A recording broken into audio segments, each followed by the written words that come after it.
presidente de la República. Cuentan que lo va a hacer en las próximas horas. Probablemente si no lo hace hoy, lo estará haciendo mañana o en su defecto el viernes. Porque lo quieren definir antes de que se cierre el periodo parlamentario. Y le invitamos al ingeniero Pedro Ferreira, quien en su momento fuera presidente del IPS y quien hizo un análisis profundo del contenido de esta ley hoy sancionada. Don Pedro, ¿cómo le va? Gracias por venir. Bueno, muchas gracias por esta oportunidad. Y bueno, para aclarar rápidamente algunas cuestiones, antes que nada,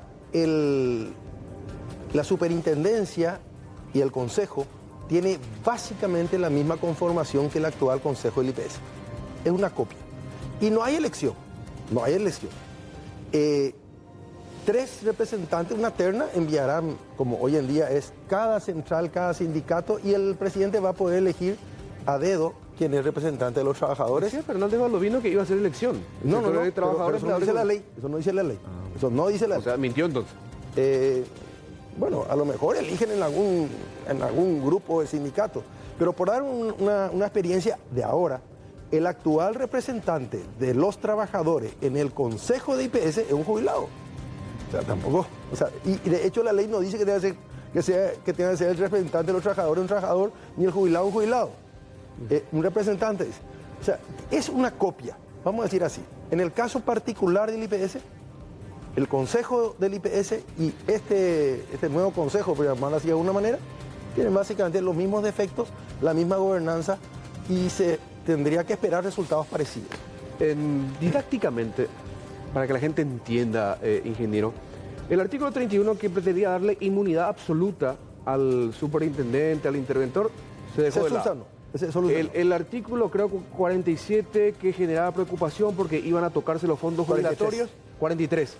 También se estableció y genera tranquilidad también. O debiera. Por lo menos. Acá hay un problema grave de comunicación. Pero hay otros aspectos que generan confusión, ingeniero. Sí, porque si los que hablan en representación del gobierno no dicen exactamente la verdad, ¿verdad? Entonces, después ya nadie le cree. Y entonces va de boca en boca. En síntesis, para que haya intranquilidad y tranquilidad a la vez, yo no creo que vaya a mejorar mucho la gobernanza de los fondos, por lo menos en el caso de IPS. ¿Por qué razón? Porque la conformación del consejo es exactamente igual a la conformación del consejo de IPS. Por otro lado, en el caso de los fondos del IPS no podrán comprarse bonos en forma categórica. Eso está subsanado también. O otros temas que hay. A mí me parece que hay demasiada discrecionalidad.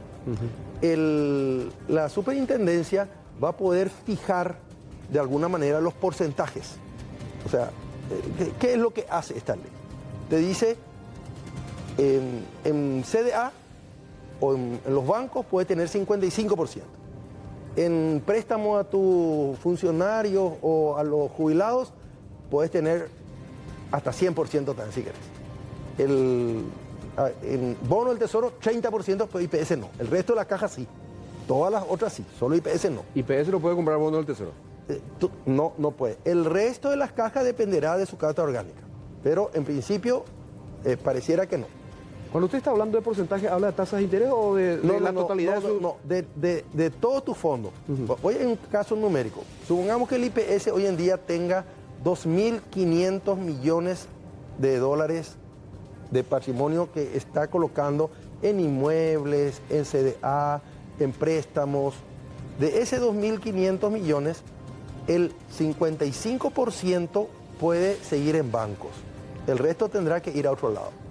Ahí, por ejemplo, tenemos que recordar que conforme a lo que está en la página web del IPS del mes de agosto, que es el último, o septiembre, que es el último que está levantado en la página web del IPS, hoy en día ese porcentaje que está en los bancos es del 74-75%.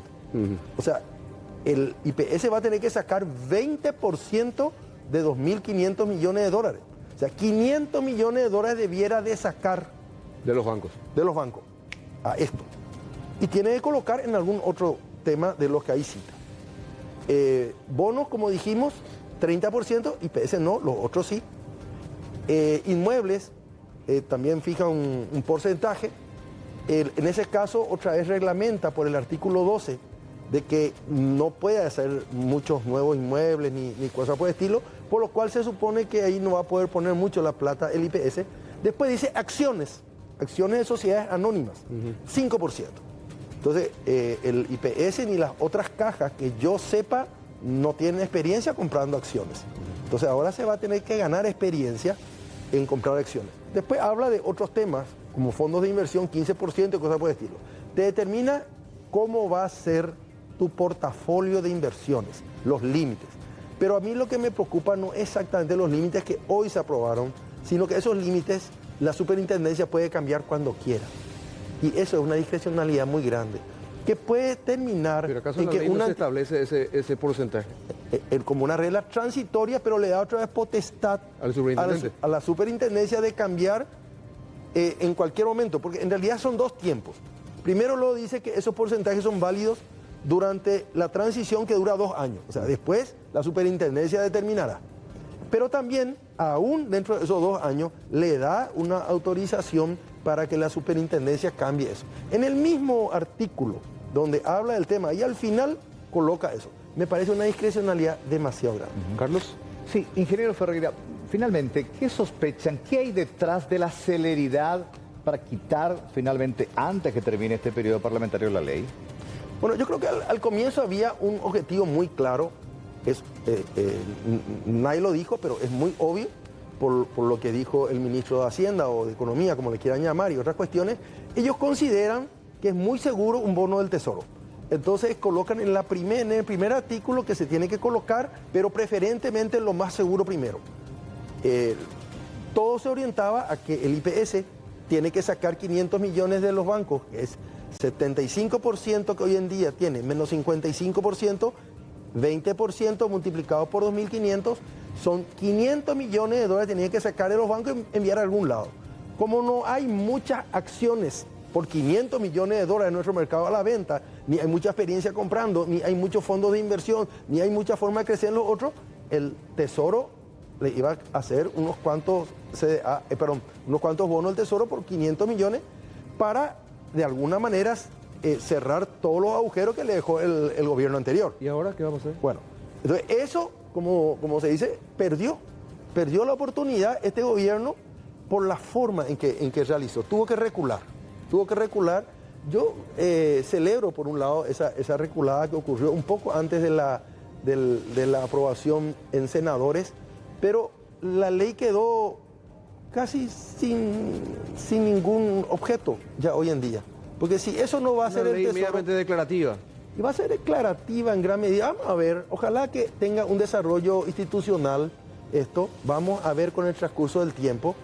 Yo no le hubiese recomendado esto a este gobierno porque se está cargando una mochila enorme. Vamos a ver qué hizo. Primero, desde un principio, a mi criterio, mintió. Dijo que esta no era una propuesta del Ejecutivo, sino era de los trabajadores y de los jubilados. Ahí ustedes vieron, acaban de pasar las afirmaciones. ¿Dónde están los jubilados y los trabajadores que apoyaron este proyecto de ley? Desaparecieron. No había dos, a lo mejor había uno, no había dos en esa reunión, ni siquiera en el lugar cerrado. Los empresarios sí, ¿verdad? Pero el resto desapareció, ¿verdad? Entonces significa que no era una propuesta de trabajadores y jubilados. Se reunieron en algún momento dado algunos representantes y ellos se sacaron una foto y dijeron que había una propuesta de los trabajadores. Eso es muy grave. Un sistema de pensiones es un sistema de confianza. Una persona, acá veo que hay chicos de 18, 20 años acá que están trabajando, tiene que confiar que dentro de 40 años, si él aporta al IPS, él va a poder tener una jubilación. Y todo eso es muy importante, porque si todos confiamos en que vamos a ser jubilados, primero somos más honestos, inclusive en nuestro trabajo. Segundo, cuidamos mejor nuestra familia. Tercero, queremos pagar el IPS. ¿Y con esta situación? Y con esa situación en que todo el mundo hoy en día cree que se están robando la plata del IPS, el tema... Menos aportes. Puede ocasionar. Primer punto. Segundo punto. Ahora dicen que con la superintendencia se subsanaron todos los problemas. Ya nunca se va a perder fondos jubilatorios. Miren, nadie sabe si se van a perder fondos jubilatorios. Con o sin al ser una copia del Consejo, lo que está encima, El mismo tipo de error que cometa el Consejo de IPS puede cometer este nuevo Consejo. Entonces, ¿qué va a hacer este gobierno si cae un banco? ¿Qué va a hacer? Y le van a decir, pero usted dijo que con la superintendencia ya no íbamos a perder plata. Y la clase trabajadora va a sentirse estafada. Entonces, está cargando una mochila increíble. Por otro lado, se le dice al IPS, usted tiene que bajar de 75 a 55 en 2 años. Muy bien, ¿y cómo va a hacer el IPS para colocar 500 millones de dólares? ¿Dónde va a colocar? A la apurada, en cosas que todavía no es experto en colocar. Si hace eso, si ocurre eso, ¿verdad? Y ocurre después un problema, porque así es el mercado de valores. Puede quebrar una empresa. Uno puede colocar 500 millones de dólares, un millón en 500 empresas y alguna a lo mejor te falla. Entonces, si ocurre eso, va a cargar una mochila impresionante. Se está generando, me parece a mí, una crisis, se autogenera una crisis para dentro de 2 años aproximadamente. Y además, quiebra la confianza de la clase trabajadora. Hay reformas y cambios que sí hay que hacer en las cajas jubilatorias, como nunca más calcular sobre los últimos 36 meses, sino calcular sobre 10 años para que sea más justa la jubilación e indexar por la inflación y no que sea una viruta lo que te paguen porque no indexan por la inflación. Eso tiene que hacerse ahora, eso quiere la clase trabajadora honesta, eso tendría que hacerse rápido. Y está perdiendo un crédito, un aval popular que tiene un gobierno entrar en una ley que al final quedó todo chueca, ¿verdad? Y es peligroso. Yo por lo menos me da pena porque hubo gente golpeada y gente muy meritoria. Esta gente se fue a pelear por sus creencias y en el momento que estaba peleando, cuando fue garroteada, todavía decía que se iban a usar la plata de los fondos jubilatorios en las cajas. Decía todavía. Después se cambió. Entonces acá hay un tema de que esa gente, si bien es cierto, fue escuchada a los garrotazos, pero fue escuchada, finalmente el gobierno queda con un problema grave. Presenta una ley que en realidad no es de los trabajadores ni de los jubilados, como si fueran los jubilados y trabajadores. Miente o fue engañado, que averigüe el gobierno. Si fue engañado, pero sáquenle a patada todo eso que le engañaron. O si no, significa que mintió. Segundo, le da la espalda a la clase trabajadora, no le escucha. Después pone en modo topadora. Yo describí así. Vos te vas con una topadora hacia un precipicio y todo el mundo te dice, ey, pará, porque esto está mal. Frená, mirá. Y como tengo los votos, atropello. Y nosotros estamos construyendo todavía una democracia. Y eso deslegitima. Deslegitima y va a ser un pecado original de todo este gobierno. Yo quisiera que nuestro actual presidente de la República sea fuerte, que tenga liderazgo, que pueda hacer los cambios que el Paraguay requiere. No que esté ahora extorsionado porque se debilitó y la clase de política le cobre factura por cuantas cosas él quiera cambiar nuestro país. Sí, me parece lastimoso, un poco la conclusión. Y muy peligroso porque los eventos que dije, cualquiera de los eventos que cité, ya sea que el IPS no pueda hacer buena o cualquiera de las otras cajas, ahora va a cargar este gobierno con la culpa, porque ahora prometen que nada de lo que ocurrió antes sucedió, va a volver a suceder, y es falso. Mire, pusieron de ejemplo el caso de los transportistas, que es de los años 90. El caso de los transportistas, el IPS no perdió un solo peso. A mí me tocó cobrar del Banco Nacional de Fomento, y el problema era, fondeó el IPS, pero el aval dio el Banco Nacional de Fomento. Se recuperó toda la plata. Yo era presidente del IPS cuando me pagaron cerca de 18 millones de dólares. Y ahora, y se pone como ejemplo que eso no va a volver a ocurrir. Es un problema de los bancos que no recuperó. El Banco Nacional de Fomento no es un problema. El IPS no tuvo problema. Y entre esos varios otros ejemplos que no correspondían. No sé si es falta de memoria o si juegan con nuestra memoria. Esa parte desconozco. Pero desde el 2003 a la fecha, 20 años hace que el IPS no pierde nada en su fondo de pensiones. Y cuando vos ya recorriste 20 años, y puede ser que hubiese nomás lo perdido, ¿verdad? Pero si ahora pierde, te ligaste una mochila enorme. Pero hablando precisamente del tema del BNT, muchos de aquellos que formaron parte de esa historia funesta, hoy están en el entorno de aquellos Sí, que defienden. Oye, sí. hablando de memoria nada más. Así es, así es. Y con relación a... ¿Usted lo conoce a Santiago Peña? Sí, le conozco. Una sola vez estuvimos en un acto público en el Partido Colorado, nosotros pusimos un tema de Itaipú. No se duda su capacidad, su formación. Sí, pero sí, finalmente, acá una cuestión política. En menos de 6 meses de su gobierno ya tuvo un par de reculadas. ¿Usted cree que hay un mal asesoramiento o hay un poder detrás del poder que lo está llevando en esta situación que lo puede poner en una crisis de su gobierno? Sí, él puede llegar a una crisis del tipo del marzo paraguayo si es que él no toma las riendas y él no se hace asesorar bien cuando va a tomar este tipo de determinación. Recular no está mal, ¿verdad? Si vos te das cuenta de que te equivocaste y recular, y está bien, recularon, sacaron el tema de los bonos, y está bien que hayan sacado, ¿verdad? Nos han pedido disculpas por haber presentado que querían quedarse con los bonos y la plata del IPS. O sea, yo no escuché a nadie que diga, disculpen, realmente fue una equivocación. No, ellos dijeron, no, para callar, para tranquilizar, se retiró eso. Pero la intención existía. Entonces, ese es el problemita, pues. Yo te quería meter la mano en el bolsillo, pero tanto me golpeaste que saqué. ¿Saqué nomás? Y eso está mal. Entonces tendrían que pedir disculpas o pasarle factura a alguien. No sé, esos sindicalistas y esos supuestos representantes de los jubilados que le dijeron que la clase trabajadora estaba de acuerdo.